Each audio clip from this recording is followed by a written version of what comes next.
একটা গুজবের ফ্যাক্টরি তৈরি করেছে কিছু মিনমিনে মিডিয়া। লাগাতার গুজব ছড়িয়ে যাচ্ছে ভারতকে নিয়ে। ভারতে নাকি লকডাউন শুরু হবে, ভারতে নাকি তেল পাওয়া যাবে না, ভারতের আর কোনো তেল নেই, পেট্রোল নেই, ভারতের এই মুহূর্তে কোনো গ্যাস নেই, সমস্ত দোকান নাকি বন্ধ হয়ে যাবে, সব গাড়িকে বন্ধ করে দিতে হবে, কেউ অফিসে যাওয়ার জন্য গাড়ি পাবে না। এই সমস্ত কিছু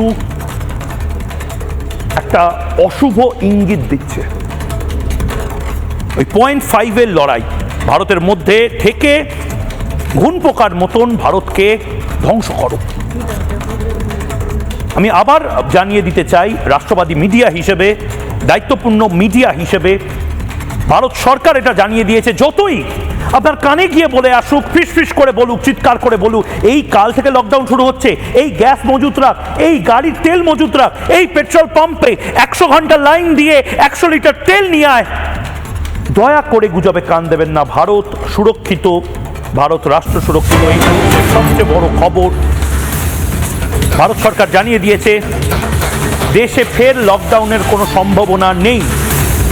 দেশে ফের লকডাউনের কোনো সম্ভাবনা নেই। গুজবে কান দেবেন না, ভারতে কোনো লকডাউন হচ্ছে না।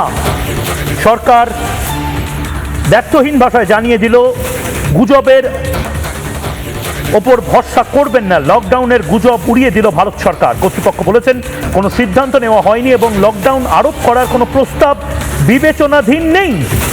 কর্তৃপক্ষ জনগণকে অনুরোধ করেছেন, ভারত সরকার জনগণকে অনুরোধ করেছেন গুজবে বিশ্বাস না করতে এবং গুজব না ছড়াতে।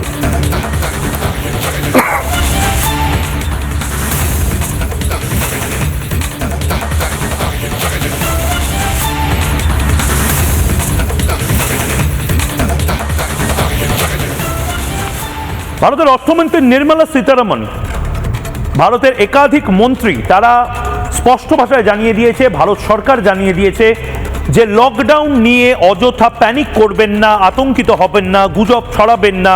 কিছু নেতা, মন্ত্রী, কিছু রাজনীতিবিদ তারা দায়িত্ব জ্ঞানহীনভাবে লোককে খেপিয়ে দিচ্ছেন, দয়া করে সেই ফাঁদে পা দেবেন না। কোনো লকডাউনের চিন্তা ভাবনা বা প্রস্তাবনা ভারত সরকার করছে না।